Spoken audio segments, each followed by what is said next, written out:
ചന്തച്ചെന്തിമിഴിച്ചെങ്കതിർനിര ചൊരിയിച്ചന്ധകാരാനകറ്റി ചിന്താസന്താനമേ നിന്തിരുവടിയടിയൻ സങ്കടം പോക്കിടേണം. പച്ചക്കള്ളം വിതറ്റി പഴവിന കുടികെട്ടിക്കിടക്കുന്നൊരിമ്മേ എച്ചിൽ ചോറുണ്ടിരപ്പോടൊരു വടിയുമെടുത്തോടി മൂടറ്റിടും മുൻ പച്ചപ്പൊന്മയിലേറി പരിചിനൊടെഴുന്നള്ളിപ്പടിക്കൽ കിടക്കും പിച്ചക്കാരന്നു വല്ലോ മുരുഗതി തരണേ, മറ്റെനിക്കാരുമില്ലേ. ജ്യോതിശ്ചക്രം കണക്കിൻ മനമിളകി മറിഞ്ഞായുരന്തം വരും മുൻ ബോധക്കേടൊക്കെ നീക്കിത്തരിക അമൃതരുൾ തേൻ തുളുമ്പും പദം തേ. പാതിപ്പെൺമൈ മകൻ നിന്തിരുവടിയുടെ മേലേറിയാടുന്ന നേരം മോദിച്ചേതും മടിക്കാതവനെ ഇവിടെ നീ കൊണ്ടുവാ തങ്കമയിലേ. വെയിലും ലാവും വിഴുങ്ങിക്കനലൊളി നടുവിൽ കാലുമൂന്നിപ്പിടിച്ചമ്മയിലിന്മേൽ ആടുമുണ്ണി മറയരുതു മനോമൗന വീട്ടിൻ വിളക്കേ. റെയിലിൻ വേഗം ജയിക്കും ജരനരമുതലാം മൂഢരും ഞാനുമായി ജയിലിൽ പാർപ്പാൻ ഞെരുക്കം ജവമയി പരമൻ ചിത്സുഖം നൽകിടേണം.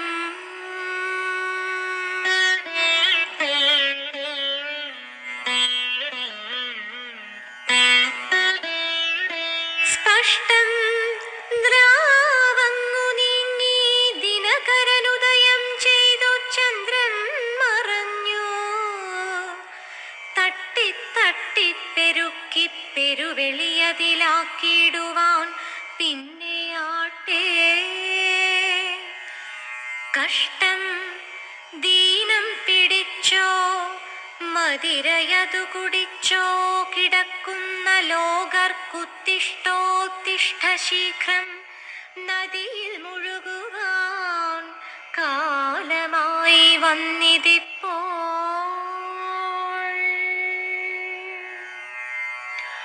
ഉൾത്തീ മാറ്റാനുപായത്തുനിവിനിയ മനക്കൺമണി നീ തരാഞ്ഞാലുൾത്തീവ്രം പൊങ്ങി വിങ്ങും ദഹനശിഖയിൽ ഞാൻ വെന്തു പോട്ടെന്നുറച്ചോ.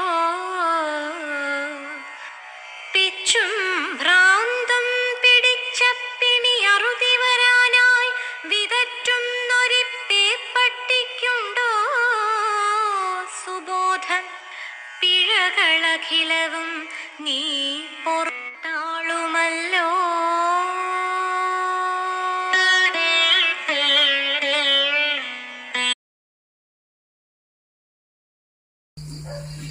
ധർമ്മമാം വഴി തന്നിൽ വന്നണയുന്ന വൈരികളഞ്ചവേ നിർമ്മലദ്യുതിയാർന്ന നിശ്ചയ ഖഡ്ഗമേന്തി നടന്നുടൻ കർമ്മസീമ കടന്നുപോയി കളിയാടുവാനരുളേണമേ. ശർമ്മവാരിധിയിൽ കൃപാകര ശാന്തിയാം മണിനൗകയിൽ ഓം നമഃ പരമർഷിഭ്യോ നമഃ പരമർഷിഭ്യഃ. ഓം ശ്രീനാരായണ പരമഗുരവേ നമഃ. മഹാഗുരുവിന്റെ പാതാരവിന്ദങ്ങളിൽ ശതകോടി പ്രണാമങ്ങൾ അർപ്പിക്കുന്നു. പുണ്യമായ ഈ മണ്ണിനെ തൊട്ടുബന്ധിക്കുന്നു. ശങ്കര ഭഗവത്പാദർക്കും ശ്രീനാരായണ ഗുരുദേവനും ജന്മം നൽകിയ കേരള നാടിന് ഇതിനപ്പുറം മറ്റെന്താണ് അഭിമാനിക്കാനുള്ളത്? 1989 ഈ മണ്ണിൽ കാലടി ശ്രീശങ്കര കോളേജിൽ നിന്ന് MA സംസ്കൃതം വേദാന്തത്തില്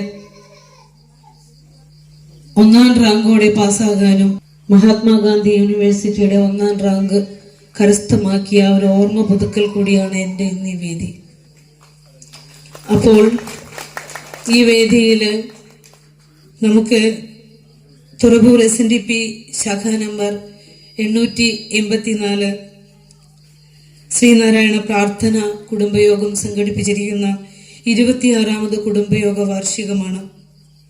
സർവോപരി നമുക്ക് വിളക്കും വെളിച്ചവുമായി നമ്മളെ നയിക്കുന്ന തുറവൂർ SNDP ശാഖാ യോഗത്തിന്റെ ഭാരവാഹികൾക്കും യൂണിയൻ ഭാരവാഹികൾക്കും കുടുംബ യൂണിറ്റിന്റെ ഭാരവാഹികൾക്കും മറ്റ് പോഷക സംഘടനാ ഭാരവാഹികൾക്കും നമുക്ക് ഇന്ന് ഈ കുടുംബയോഗത്തിന് ആതിഥ്യം അരുളുന്ന KC ഉണ്ണികൃഷ്ണൻ കുഴിപ്പറമ്പിൽ അവർക്കും എല്ലാം എൻ്റെ വിനീതമായ നമസ്കാരം. വാക്കുകള് വികാരങ്ങൾക്ക് വഴിമാറട്ടെ എന്ന് ഞാൻ പ്രാർത്ഥിക്കുകയാണ്. കാരണം ഞാൻ ഓർക്കുന്നു 89 MA പഠനം കഴിഞ്ഞ് പൂർത്തിയാക്കി പോകാനിറങ്ങുമ്പോൾ വാസുദേവൻ പോറ്റി സാറ്, കാലടി ശ്രീശങ്കര കോളേജിന്റെ പ്രിൻസിപ്പൽ വാസുദേവൻ പോറ്റി സാറ് ഞങ്ങളെ 6 പേരെയും വേദാന്ത വിദ്യാർത്ഥികളെ സാറിന്റെ വീട്ടിലേക്ക് ക്ഷണിക്കുകയാണ്. ഞങ്ങൾക്ക് എല്ലാവർക്കും ഓരോ പുസ്തകം തന്നു. എനിക്ക് തന്നത് മഹാഗുരുവിന്റെ ദർശനമാലയാണ്. സാറിന്റെ ജാതി നോക്കിയിട്ടാണോ എനിക്കറിയില്ല, പക്ഷേ ബാക്കി എല്ലാവർക്കും കിട്ടിയത് ശങ്കരഗുരുവിന്റെ കൃതികളാണെങ്കിൽ എന്റെ കയ്യിൽ വെച്ച് തന്നത് ദർശനമാലയാണ്.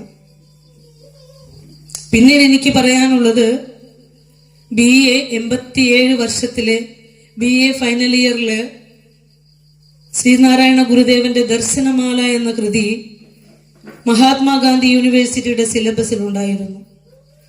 ദർശനമാലയിലെ 100 ശ്ലോകങ്ങളും പഠിച്ച് പരീക്ഷ എഴുതിയ ആളാണ് ഞാൻ.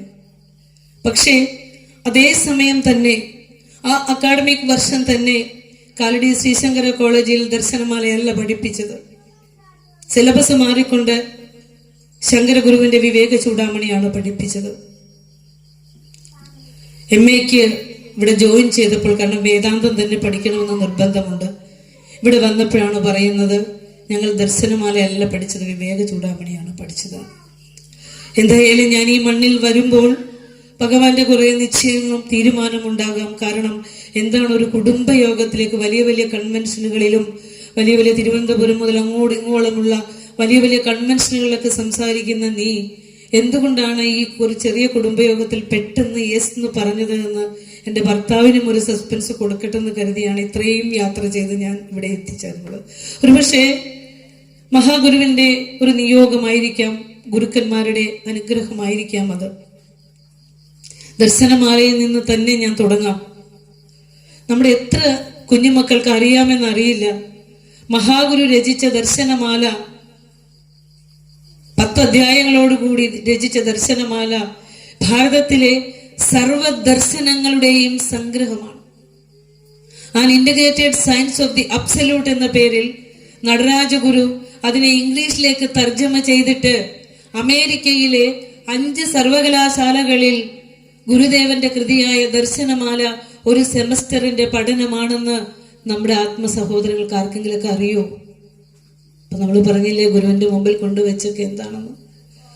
ഒരു നിലവിളക്ക് കത്തിച്ച് വെച്ചാൽ ആ നിലവിളക്കിന്റെ ചുവട്ടിൽ എന്നും ഇരുട്ടായിരിക്കും. ആ ഇരുട്ടാണ് നമ്മൾ. ആ ഇരുട്ട് മാറണം, അന്ധത മാറണം. അപ്പോൾ മാത്രമേ ഗുരു തന്റെ ദർശനത്തിലൂടെ അവതരിപ്പിച്ചത് എന്താണെന്ന് നമ്മുടെ ഹൃദയങ്ങളിലേക്ക് എത്തുകയും ഹൃദയങ്ങളിലെ ഇരുട്ട് മാറുകയും ചെയ്യുകയുള്ളൂ. കാരണം നടരാജഗുരുവിനെ കുറിച്ച് നിങ്ങൾ കേട്ടിട്ടുണ്ടോ? കേട്ടിട്ടുണ്ടോ? ഡോക്ടർ പൽപ്പുവിന്റെ പുത്രനാണ് നടരാജഗുരു. നടരാജഗുരുവിന്റെ ശിഷ്യനാണ് നിത്യചൈതന്യ യതി. കേട്ടിട്ടുണ്ടോ നടരാജഗുരുവിനെ കുറിച്ച്? ഡോക്ടർ പൽപ്പുവിന്റെ മക്കളിൽ ഗുരു ചോദിച്ചു വാങ്ങിയതാണ് ഇവനെ നമുക്ക് തരുമോ, തമ്പിയെ. ആരെങ്കിലും സ്വന്തം മക്കളെ ദാനം ചോദിച്ചാൽ കൊടുക്കുമോ? ഗുരു എടുത്തുകൊള്ളൂ എന്ന് പറഞ്ഞു. BSc സുവോളജി 2ാം വർഷം പഠിക്കുക. അപ്പോൾ നടരാജഗുരുവിന് പഠിക്കാനുള്ള സമ്പത്ത്, വിദേശങ്ങളിൽ ഒത്തിരി പാശ്ചാത്യ പൗരസ്ത്യ ദേശങ്ങളിൽ പഠിച്ച് ഉന്നത ബിരുദം കരസ്ഥമാക്കി നടരാജഗുരു. അങ്ങനെയാണ് നടരാജഗുരു ധാരാളം ശാസ്ത്രജ്ഞന്മാരെയും പണ്ഡിതന്മാരെയും ഒക്കെ കണ്ട് നിരവധി ഡോക്ടറേറ്റ് ഒക്കെ നേടി, എല്ലാം ഉന്നത ബിരുദം നേടി. നമ്മൾ പറഞ്ഞല്ലോ, അമേരിക്കയിലെ 5 സർവകലാശാലകളിൽ ഗുരുവിന്റെ കൃതി പഠന വിഷയമാക്കി. ഗുരുവിന്റെ സമസ്ത കൃതികളും തർജ്ജമ ചെയ്തു, ഇംഗ്ലീഷിലേക്കും മറ്റു ഭാഷകളിലേക്കൊക്കെ തർജ്ജമ ചെയ്തു. ഇങ്ങനെ നടരാജഗുരു ഗുരുവിന്റെ ദർശനം ലോകം മുഴുവൻ, കേരളമല്ല, ഇന്ത്യയല്ല, ലോകം മുഴുവൻ പ്രചരിപ്പിക്കുന്നതിൽ ഏറ്റവും മുൻപിൽ നിൽക്കുന്ന നടരാജഗുരു ഇതെല്ലാം കഴിഞ്ഞ് തിരിച്ച് കേരളത്തിൽ എത്തിയതിനു ശേഷം പറഞ്ഞൊരു വാക്കുണ്ട്. നമ്മുടെ കുഞ്ഞുങ്ങളൊന്ന് ശ്രദ്ധിച്ച് കേൾക്കണം. കാരണം ആധുനിക ശാസ്ത്രം പഠിച്ച ആളാണ്, ഡോക്ടറേറ്റ് എടുത്ത ആളാണ്, സയൻസ് വിഷയങ്ങളാണ് പഠിച്ചത്. എന്താണെന്നറിയോ നടരാജഗുരു ശ്രീനാരായണ ഗുരുദേവനെ കുറിച്ച് പറഞ്ഞത്? ഞാൻ നിരവധി വർഷങ്ങൾ അനേകം പാശ്ചാത്യവും പൗരസ്ത്യവുമായ ദേശങ്ങളിൽ ചുറ്റി സഞ്ചരിച്ചു. അനേകം മഹാന്മാരോട്, ശാസ്ത്രജ്ഞന്മാരോട്, റൊമേൻ റോളണ്ട് പോലെയുള്ള മഹാന്മാരോടൊക്കെ സംവദിച്ചിട്ടുണ്ട്, അറിവുകൾ പങ്കുവെച്ചിട്ടുണ്ട്. പക്ഷേ ഞാൻ ഇന്ന് ഒന്ന് പുനർവിചിന്തനം ചെയ്യുമ്പോൾ എന്റെ യാത്ര എന്തിനായിരുന്നു, ഇത്രയും വർഷത്തെ എന്റെ വിദേശവാസം എന്തിനായിരുന്നു എന്ന് ചിന്തിക്കുമ്പോൾ ഞാൻ എത്തിച്ചേരുന്ന ഒരു വഴിയുണ്ട്, ഒരു ഉത്തരമുണ്ട്. നാരായണ ഗുരു തന്റെ കൃതികളിലൂടെ രേഖപ്പെടുത്തി വെച്ചിരിക്കുന്ന സത്യത്തിന്റെ അടുത്തെങ്ങും വരാൻ, ഈ ശാസ്ത്രത്തിലെ ഒരു ശാസ്ത്രത്തിലെ അറിവുകൾക്കും ഒരു ശാസ്ത്രജ്ഞനും അവരുടെ അറിവുകളിലൂടെ നൽകിയിരിക്കുന്ന ആ മഹത്തായ ജ്ഞാനത്തിലേക്ക് വരാൻ സാധിച്ചിട്ടില്ല. അതായത് ഗുരുവിന്റെ ദർശനത്തിന്റെ അടുത്തെങ്ങും വരാൻ ഈ ശാസ്ത്രജ്ഞന്മാരുടെ അറിവുകൾ പോരാ. ഇതെങ്ങനെ അറിഞ്ഞു? എത്രയോ വർഷങ്ങൾ നീണ്ട പഠനത്തിനൊടുവില നമുക്കൊരു ഗുരുവിനെ കിട്ടിയിട്ട്, ഈ ഗുരുവിനെ ഇപ്പൊ 26ാമത് വാർഷികമാണ്. നമ്മൾ ഗുരുവിനെ അറിയുന്നതിൽ എത്ര മുന്നോട്ട് പോയിട്ടുണ്ട്? നമ്മുടെ ഒന്നും വേണ്ട, നമ്മുടെ ജീവിതത്തിന്റെ ദുഃഖങ്ങൾക്ക് എന്തെങ്കിലും ശമനം വന്നിട്ടുണ്ടോ? ഇല്ല. കാരണം ഗുരുവിനെ പൂജിക്കാനും ആരാധന ചെയ്യുവാനും പ്രാർത്ഥിക്കാനും ഒക്കെ എളുപ്പമാണ്. പക്ഷേ ഗുരു നമുക്ക് പറഞ്ഞു തന്ന മഹത്തായ അറിവിനെ സ്വാംശീകരിക്കാൻ പറയുമ്പോൾ നമ്മൾ ഒരടി പുറകോട്ട് പോകും. അതിൽ നമ്മുടെ ജീവിത പ്രശ്നങ്ങൾക്കുള്ള പരിഹാരമുണ്ട്. ഇപ്പൊ എനിക്കിവിടെ തന്നിരിക്കുന്ന വിഷയം ശരിക്കും വേദാന്ത വിഷയങ്ങളൊക്കെയാണ് കൈകാര്യം ചെയ്യുന്നത്. ഇന്ന് എനിക്ക് വേദാന്ത സൂത്രം എന്ന ക്ലാസ് ഓൾ ഇന്ത്യ തലത്തിൽ, ഇന്റർനാഷണൽ തലത്തിലൊക്കെ ആളുകൾ പങ്കെടുക്കുന്ന ഒരു ക്ലാസ്, അതും മാറ്റിവെച്ചിട്ടാണ് ഞാൻ ഇന്നിവിടെ വന്നിരിക്കുന്നത് കേട്ടോ. അപ്പോൾ എനിക്ക് തന്നിരിക്കുന്ന വിഷയം ഗുരുദർശനം നിത്യജീവിതത്തിൽ എന്നുള്ളതാണ്. ഇപ്പൊ നമുക്ക് ഗുരു ആരാന്നുള്ളിടത്ത് തന്നെ പറഞ്ഞു തുടങ്ങാം. മക്കളെ ഒന്ന് ശ്രദ്ധിക്കണം കേട്ടോ. നമുക്ക് എല്ലാവർക്കും വരുന്നൊരു സംശയമാണ്, മറ്റ് ദൈവങ്ങളെ നമ്മൾ ആരാധന ചെയ്യുന്നുണ്ട്, ഗുരുവിനെ ആരാധന ചെയ്യുന്നുണ്ട്. അപ്പോ എല്ലാവരും ഒരു SNDP കാരനായതുകൊണ്ട് ഗുരുവിനെ ആരാധന ചെയ്യുന്നു എന്നാണോ? 8ാം നൂറ്റാണ്ടിലാണ് ശങ്കര ഭഗവത്പാദരി ലോകത്തേക്ക് വരുന്നത്. 19ാം നൂറ്റാണ്ടിലാണ് ഗുരു അവതരിക്കുന്നത്. ഈ 2 നൂറ്റാണ്ടും തമ്മിൽ ഒത്തിരി അന്തരമുണ്ട്, ഒത്തിരി നീളമുണ്ട്. ഇവിടെ ഓരോ ഗുരുക്കന്മാരും ഈ ലോകത്തേക്ക് വരണത്, നമ്മളാണ് അവരെ ജാതിയുടെയും മതത്തിന്റെയും പേരിൽ കെട്ടിവെക്കുന്നത്, അല്ലെ? ഇവിടെ ഗുരുക്കന്മാര് വരണത് ഈ ലോകത്തിന് അറിവിന്റെ മഹിമയെ പറഞ്ഞു കൊടുക്കുവാനും ലോകത്തിന്റെ ഇരുട്ടകറ്റുവാനുമാണ് ഗുരുക്കന്മാർ വരുന്നത്. ശങ്കര ഗുരുവിന്റെ കാലത്ത് ബലി വരെ നടന്നിരുന്നു. വേദതത്വങ്ങൾ 8ാം നൂറ്റാണ്ട് വേദതത്വങ്ങൾ മനുഷ്യന്റെ മനസ്സിൽ നിന്ന് മാഞ്ഞിട്ട് ദൈവങ്ങൾക്ക് ഇതുപോലെ നമ്മളിപ്പോ ഇന്ന് കാണുന്ന പല തരത്തിൽ ഏകദേശം നമ്മൾ കലിയുഗം മനുഷ്യന്റെ മനസ്സ് ഇരുട്ടാർന്ന് ഇപ്പൊ കണ്ടില്ലേ ഗുരുവിന്റെ ഇപ്പൊ പറഞ്ഞത് കേട്ടപ്പോൾ ഒരു നിമിഷം ഒന്ന് ഞെട്ടിപ്പോയി വല്ലാതെ. കാരണം ഇരുട്ടാണ്, മനുഷ്യ മനസ്സിന്റെ ഇരുട്ടാണത്. അപ്പൊ അന്നും ശങ്കര ഭഗവത്പാദരെ ബലി കൽപ്പിക്കാൻ വരെ ശ്രമിച്ചതാ സത്യം പറഞ്ഞതിന്. പക്ഷെ എന്നിട്ടും ആചാര്യസ്വാമികള് നമ്മൾ ഒരിക്കലും ഈ മണ്ണിലിരുന്നു കൊണ്ട് ശങ്കര ഭഗവത്പാദരെയോ ഗുരുവിനെയോ താരതമ്യപ്പെടുത്തി ഒരിക്കലും അതാണ് വലുത് ഇതാണ് വലുതെന്നൊന്നും പറയാൻ പാടില്ല. കാരണം ഇവരൊക്കെ ഗുരുപരമ്പരയിലെ പൊൻകണ്ണികളാണ്. ജാതിക്കും മതത്തിനും എല്ലാത്തിനും അപൂർവമുള്ള പരമാത്മ സ്വരൂപികളായ മഹാഗുരുക്കന്മാരെ വിവേചനം ചെയ്യാനുള്ള അറിവൊന്നും നമുക്ക് ഈ ലോകത്തില്ല. അത് ചെയ്യുന്നത് തന്നെ മഹാപാപവുമാണ്. അപ്പോൾ പറഞ്ഞു വരുന്നത് ലോകത്തിന്റെ ഇരുട്ടകറ്റാണ് ഗുരുക്കന്മാർ വരുന്നത്. ഇനി ഞാൻ പറയാം, നമുക്ക് ഉള്ളിലുള്ള എല്ലായിടത്തും ചെല്ലുമ്പോൾ ചോദിക്കുന്ന ഒരു സംശയമാണ്, നമ്മൾ ആരാധന ചെയ്യുന്ന ദൈവങ്ങള് കൃഷ്ണനുണ്ട്, ശിവനുണ്ട്, പിന്നെ ആരൊക്കെയാ, ദേവിയുണ്ട് അല്ലെ, ഗണപതിയുണ്ട്, സുബ്രഹ്മണ്യനുണ്ട് അല്ലേ, പല ദൈവങ്ങളുണ്ട്. ഗുരുവിന്റെ ദർശനം എന്താ? ഒരു ജാതി, ഒരു മതം, ഒരു ദൈവം, മനുഷ്യൻ. ഇപ്പൊ എവിടെ ചേരണത്? ഗുരു നമുക്ക് തന്നു നിരവധി വിഗ്രഹങ്ങളെ. ഇതൊന്ന് കണക്ട് ചെയ്യണ്ടേ? എപ്പോഴെങ്കിലും നമ്മൾ ശ്രമിച്ചിട്ടുണ്ടോ കണക്ട് ചെയ്യാൻ? കണ്ണി കിട്ടിയതൊക്കെ തൊഴുക അല്ലെ, എന്തെങ്കിലുമൊക്കെ പ്രാർത്ഥന ചൊല്ലി ഗുരുവിനെ പ്രാർത്ഥിച്ച് കടന്നു പോകുക എന്നുള്ളൂ. ആർക്കെങ്കിലും ഒന്ന് പറയാമോ എന്തിനാണ് ഗുരു പല ദൈവങ്ങളെ തന്നത്? ഗുരു പറഞ്ഞ ഒരു ദൈവമാരാ? ഒരു ദൈവമാരാ? നമ്മൾ ചിന്തിച്ചിട്ടില്ല. ഗുരു പറഞ്ഞില്ലേ, ആരായുകിൽ കുമാരനാശൻ അല്ലെ, അന്ധത്വമൊഴിച്ചാതിമഹസിൻ നേരം വഴി കാട്ടും ഗുരുവല്ലോ പരദൈവം. ആരായുന്നവർക്ക് ഗുരു ആരാണെന്ന് മനസ്സിലാവുമോ? ഗുരുവിന്റെ മുമ്പിൽ കൊണ്ട് അതൊക്കെ വെച്ചവരുണ്ടല്ലോ, ജന്മാന്തരങ്ങളുണ്ടല്ലോ അനുഭവിക്കും. ഒരു സംശയമില്ല, ഒരു സംശയമില്ല. കാരണം അറിയില്ല ആരുടെ മുമ്പിലാ എന്താ ചെയ്തിരിക്കുന്നതെന്ന്. ഗുരുക്കന്മാര്, പരമാത്മ സ്വരൂപികളായ ഗുരുക്കന്മാര് ഒരിക്കലും ആരെയും ശപിക്കില്ല അല്ലെ. ഗുണമാം കുന്നേറിയങ്ങ് നിൽക്കുന്ന മുനിമാരുടെ കോപം ക്ഷണികമെന്നാകിലും ഭൂവിൽ ദുർവാരമാമത്. അതറിയാതെ തന്നെ ചെന്ന് പറ്റും അങ്ങോട്ട്. അപ്പൊ പറഞ്ഞു വരുന്നത് എന്താന്ന് വെച്ചാല്, ദൈവസങ്കല്പങ്ങൾ ഓരോന്നും നമ്മൾ ഓരോ പ്രദേശത്തും, അരുവിപ്പുറം പ്രതിഷ്ഠ കഴിഞ്ഞപ്പോൾ ഓരോ പ്രദേശത്തും ആളുകൾ ചോദിച്ചു വാങ്ങിയതാ. ഏതൊക്കെ?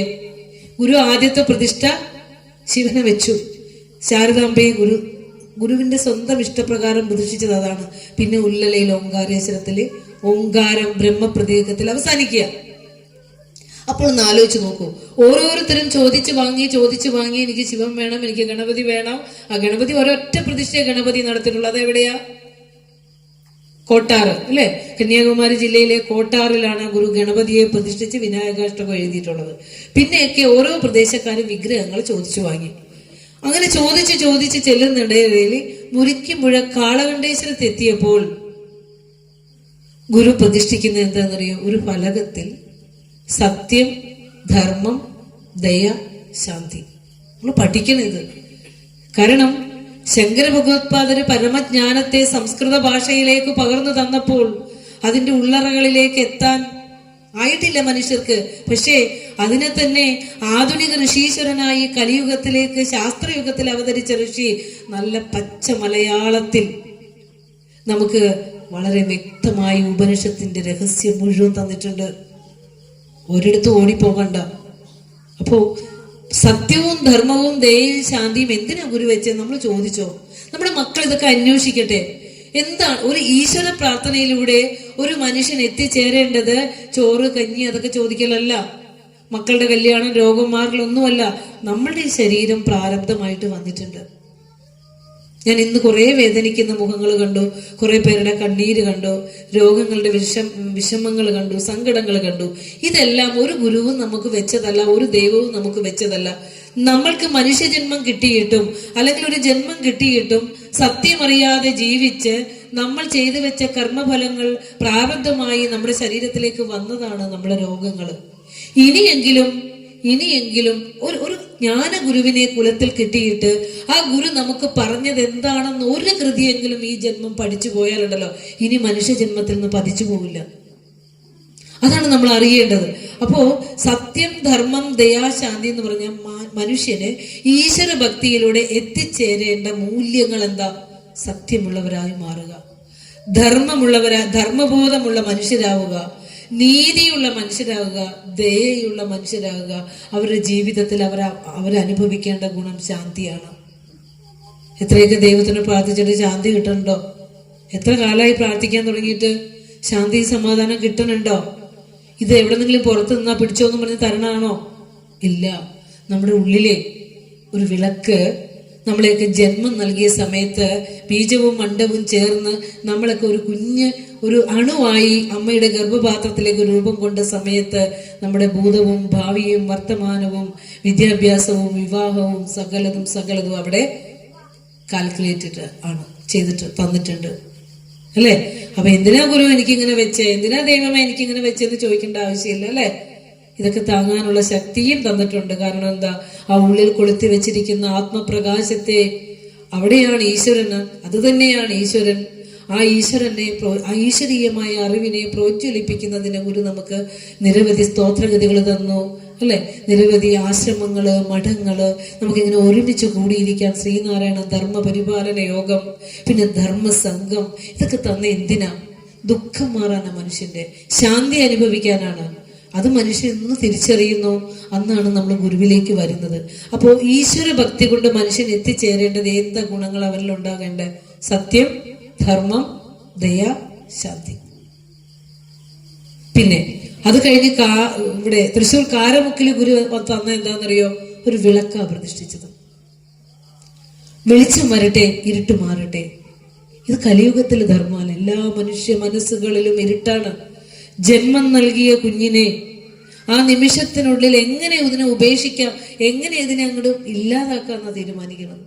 അമ്മയുടെ സ്തന്യം നുകർന്നുകൊണ്ടിരിക്കുന്ന കുഞ്ഞിനെ കഴുത്ത് നെക്കിപ്പിടിച്ച് കൊല്ലാൻ, സ്വാർത്ഥ സുഖങ്ങൾക്ക് വേണ്ടി കൊല്ലാൻ മടിയില്ലാത്ത അമ്മമാരെ നമുക്ക് കാണാം. വിവാഹം വേണ്ട എന്ന് പറയുന്ന പെൺകുട്ടികളെ നമുക്ക് കാണാം. ഇനി വിവാഹം ചെയ്താൽ എനിക്ക് പ്രസവിക്കാൻ മനസ്സില്ല എന്ന് പറയുന്ന പെൺകുട്ടികളെ നമുക്ക് കാണാം. അങ്ങനെ ഈ കലിയുഗത്തിന്റെ എല്ലാ ഇരുട്ടും നമുക്ക് ഇന്ന് ഈ ലോകത്ത് കാണാം. ആ ഒരു സാഹചര്യത്തിൽ ഇത്തരത്തിലുള്ള കൂടിച്ചേരലുകൾക്കും ഇത്തരത്തിലുള്ള സത്സംഗങ്ങൾക്കും ഇത്തരത്തിലുള്ള അറിവ് പകരലിനൊക്കെ വളരെ വളരെ പ്രാധാന്യമുണ്ട്. സംശയിക്കേണ്ട, വളരെ വളരെ പ്രാധാന്യമുണ്ട്. എന്തായാലും നമ്മുടെ കുഞ്ഞുമക്കൾക്ക് ഇടയ്ക്കൊക്കെ കുറച്ചൊന്ന് വർത്താനം പറഞ്ഞാലും ഈ ഗുരുവിന്റെ സന്നിധിയില്, ഈ വേദിയില് ഇങ്ങനെ വരാനുള്ള ഒരു മനസ്സ്, അവരെ കൂട്ടിക്കൊണ്ടുവരാനുള്ള ഒരു മനസ്സൊക്കെ നമ്മുടെ അച്ഛനമ്മമാര് കാണിക്കുന്നത് തന്നെ വലിയ കാര്യം. അപ്പോൾ പറഞ്ഞു വന്നത്, ഈ ലോകത്തിലേക്ക് വരുന്ന എല്ലാ ദൈവസ്വരൂപികളും ഗുരുക്കന്മാരായിട്ട് ഇവിടെ വന്നത്. ശ്രീരാമചന്ദ്രൻ വന്നതും ശിവൻ വന്നതും കൃഷ്ണൻ വന്നതും ബുദ്ധൻ വന്നതും. ഇപ്പൊ ഇവിടെ നമ്മൾ പറഞ്ഞില്ലേ, ഭഗവാൻ ശ്രീനാരായണ ഗുരു ദൈവം തന്നെയാണെന്ന് പറഞ്ഞില്ലേ? ദൈവമല്ല, ദൈവത്തിനപ്പുറമാണ്. ദൈവസ്വരൂപങ്ങള് സത്വരജസ്തമോ ഗുണങ്ങളോട് കൂടിയവരാണ്. ഭൗതിക ആ ഗുണങ്ങൾ അവിടെ ഉണ്ട്. പക്ഷെ ഗുണക്കടൽ കടന്ന പരബ്രഹ്മ സ്വരൂപികളാണ് ഗുരുക്കന്മാരെന്ന് അറിയണമെങ്കിൽ നമ്മൾ ഒത്തിരി സഞ്ചരിക്കേണ്ടതുണ്ട്. അപ്പോ ശ്രീരാമനെ രാമായണത്തിൽ എവിടെയെങ്കിലും ആത്മീക രാമായണം 24 കാണ്ഡത്തിൽ എവിടെയെങ്കിലും രാമനെ ദൈവമായി പറഞ്ഞിട്ടുണ്ടോ? ഇല്ല. ശ്രീകൃഷ്ണൻ ഗുരുസ്വരൂപത്തിൽ എവിടെ വന്നത്? അർജുനന് തന്റെ ജീവിതത്തിലെ നിർണായകമായ സമയത്തില് ജ്ഞാനം ഉപദേശിച്ചു. രാമൻ എന്താ പറഞ്ഞത്?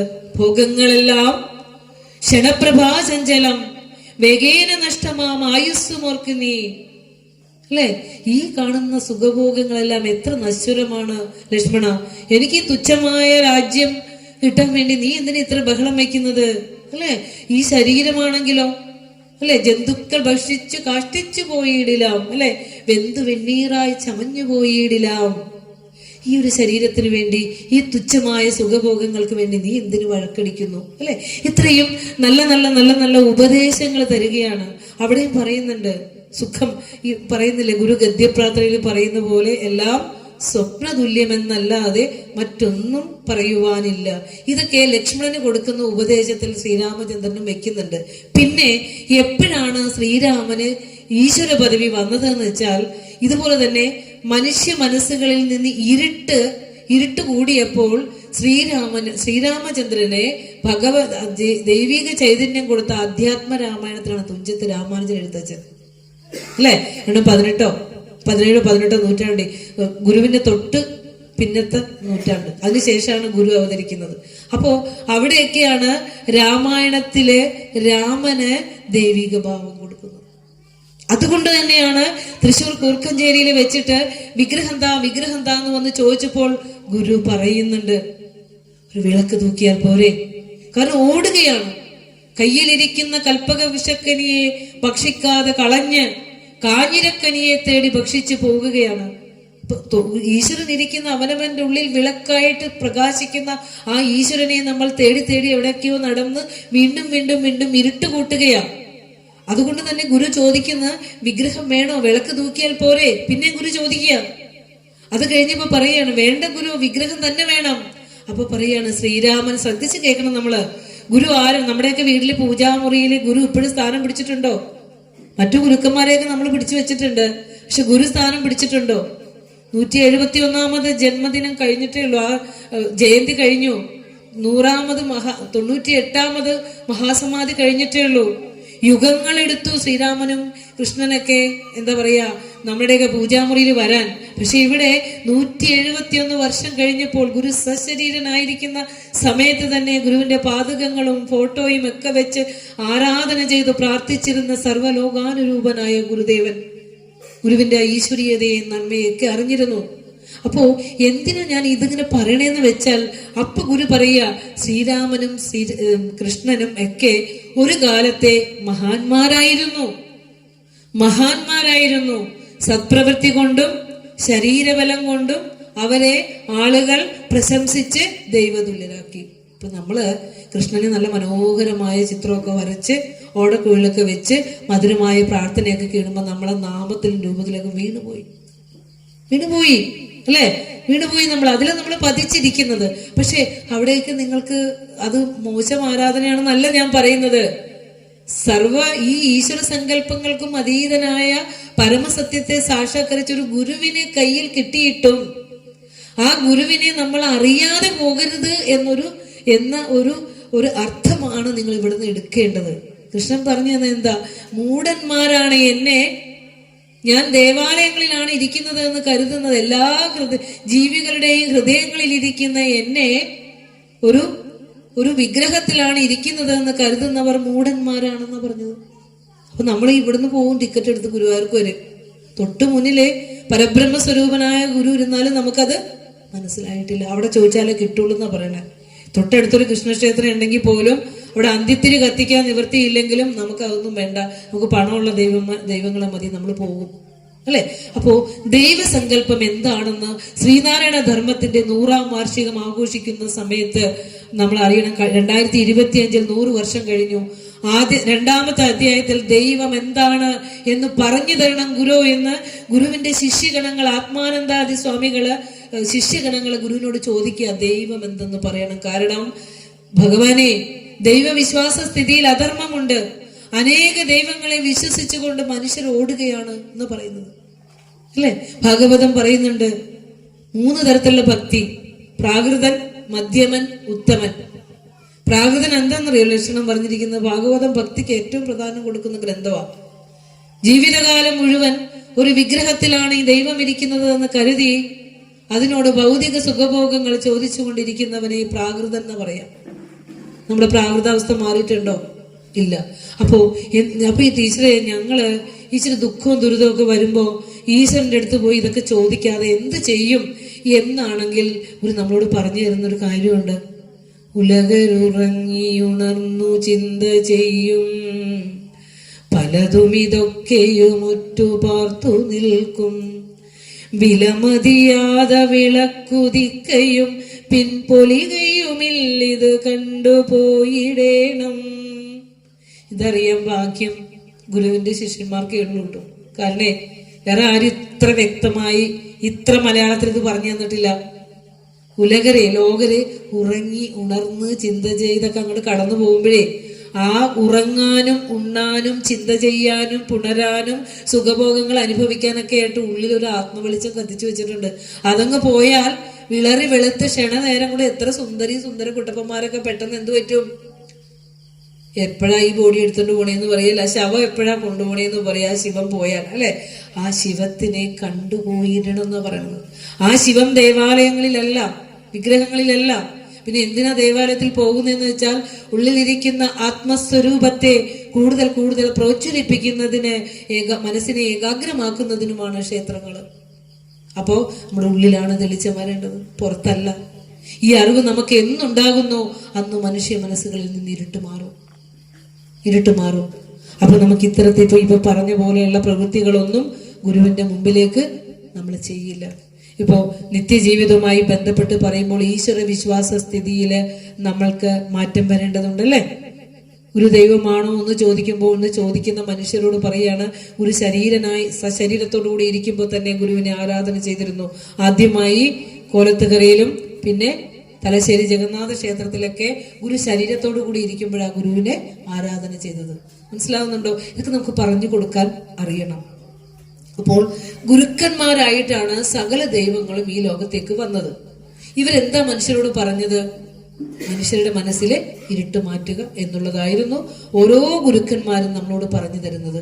അപ്പൊ ഇനിയെങ്കിലും ദയവ് ചെയ്ത് നമ്മളിപ്പോ കോട്ടയത്ത് ഇലന്തൂരൊക്കെ നടന്ന പോലെ ഭൗതിക സുഖഭോഗങ്ങൾ കിട്ടാൻ വേണ്ടി മനുഷ്യനെ കൊന്നിട്ട് മനുഷ്യമാംസം ഫ്രിഡ്ജിൽ വെച്ചിട്ട് ശരീരാവയവങ്ങൾ ഭക്ഷിച്ച് ഏതോ സന്യാസിനി പറഞ്ഞേക്കാണ് ശരീരാവയവങ്ങൾ, ഏതോ മന്ത്രവാദി ശരീരാവയവങ്ങൾ ഭക്ഷിക്കുക. എന്തിനാന്ന് വെച്ചാൽ എന്താ? ഭൗതിക സുഖഭോഗങ്ങൾ കിട്ടാൻ, സുഖം കിട്ടാൻ.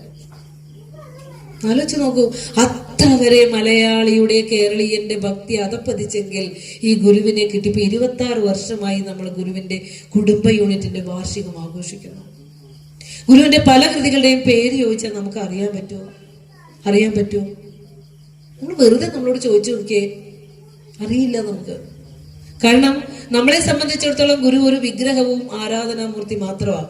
പക്ഷേ നമ്മുടെ ജീവിതത്തെ ആകെ പ്രകാശമാനമാക്കേണ്ടുന്ന അറിവാണ് ഗുരു. നമ്മുടെ ജീവിതത്തിന്റെ ലക്ഷ്യത്തിലേക്ക് നമ്മളെ എത്തിക്കുന്നതിനുള്ള ആ ഒരു ദേശികനാണ് ഗുരു. അല്ലാതെ വെറും പ്രാർത്ഥന ചൊല്ലി പൂജിച്ചു മാത്രം കടന്നുപോയാൽ ഗുരു എന്താണ് നമ്മോട് പറഞ്ഞതെന്ന് നമുക്ക് മനസ്സിലാവില്ല. അവിടെ ദുഃഖത്തിനുള്ള പരിഹാരമുണ്ട്. നമ്മുടെ ഇരിക്കുന്ന ഈ ശരീരം, ഇത് കണ്ടിട്ട് നമ്മൾ അഹങ്കരിക്കേണ്ട ആവശ്യമുണ്ടോ? ശരീരം പോലും നമ്മുടെയല്ല എന്നാണ് ഗുരു പറയുന്നത്. ഈ ശരീരം വന്നതും ഇത് നിൽക്കുന്നതും ഇത് നമ്മൾ നിലച്ചിരിക്കാതെ അങ്ങ് കടന്നു പോകുന്നതും നമ്മൾ വിചാരിച്ചിട്ടല്ല.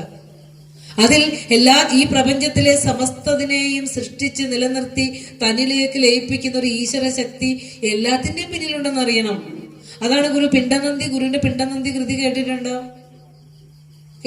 ഗുരുവിന്റെ പിണ്ടനന്ദി എന്നുള്ളൊരു കൃതി.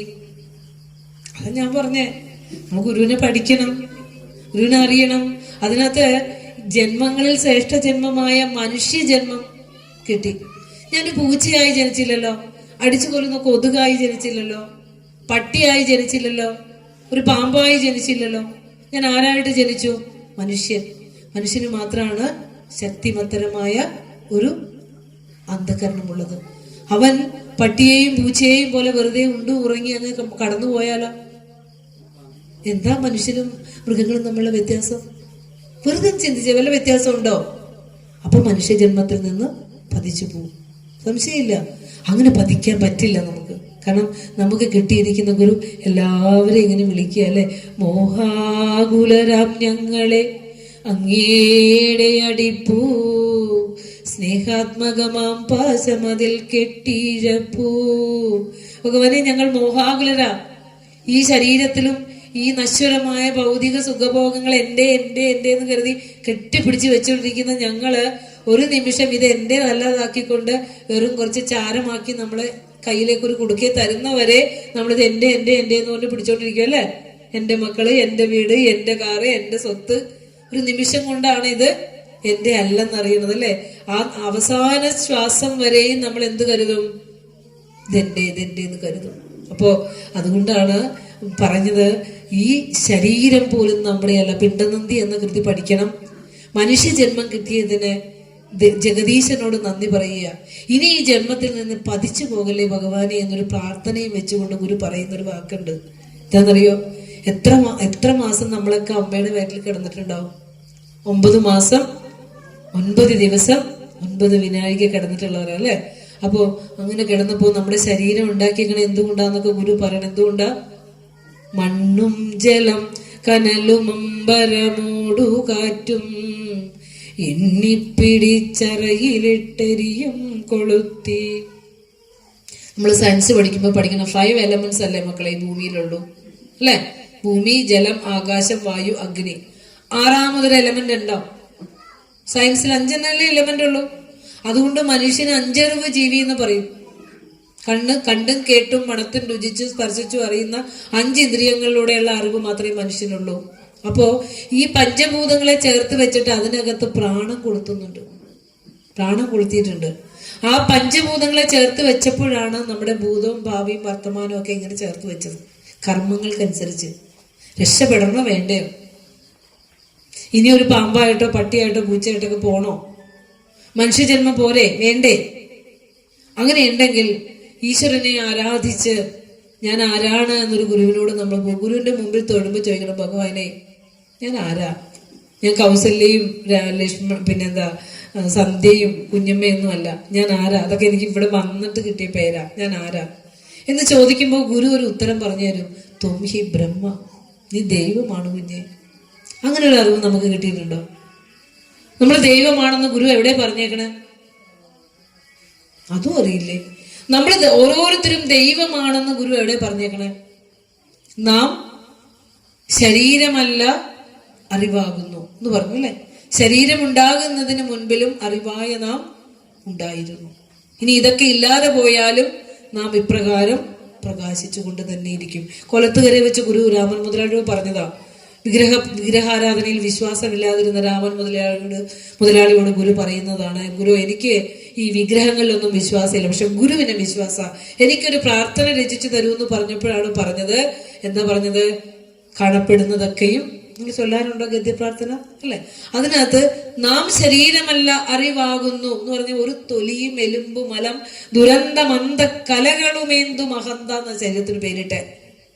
ഈ ശരീരം എന്താ പൊലിഞ്ഞു പോകുന്ന ഒന്നാണ് അല്ലെ എന്ന് ഗുരു പറഞ്ഞിട്ട് ഈ ശരീരത്തെ ചൈതന്യവത്താക്കി വെക്കുന്ന ഒരു ആത്മചൈതന്യം അകത്തുണ്ട്, അതിനെയാണ് നമ്മൾ അറിഞ്ഞു പോകേണ്ടതെന്ന് ഗുരു പറഞ്ഞു. പക്ഷെ നമ്മൾ ഈ ശരീരത്തെ കൂടുതൽ കൂടുതൽ കൂടുതൽ മോടി പിടിപ്പിച്ച് ബ്യൂട്ടി പാർലറിൽ പോയി കൂടുതൽ കൂടുതൽ ഭംഗിയാക്കി മുടിയും പിന്നെ മുഖവും കാലും കയ്യും ഒക്കെ എങ്ങനെ ഭംഗിയാക്കാന്ന് നമ്മൾ ഓർക്കണേ. പക്ഷെ ഒന്ന് ആലോചിച്ച് നോക്കിയേ, ഈ നശ്വരമായ ശരീരത്തെ ഇത്ര ചൈതന്യവത്താക്കി വെക്കുന്ന ഒരു ആത്മപ്രകാശത്തെ ഉള്ളിൽ കൊളുത്തി വെച്ചിട്ടും അതിനെ ഒന്ന് അറിയാനോ ഒന്ന് കണ്ണടച്ച് ഉള്ളിലേക്കൊന്ന് നോക്കാനോ ഒന്നുമുള്ള അറിവ് നമുക്ക് കിട്ടിയിട്ടില്ല.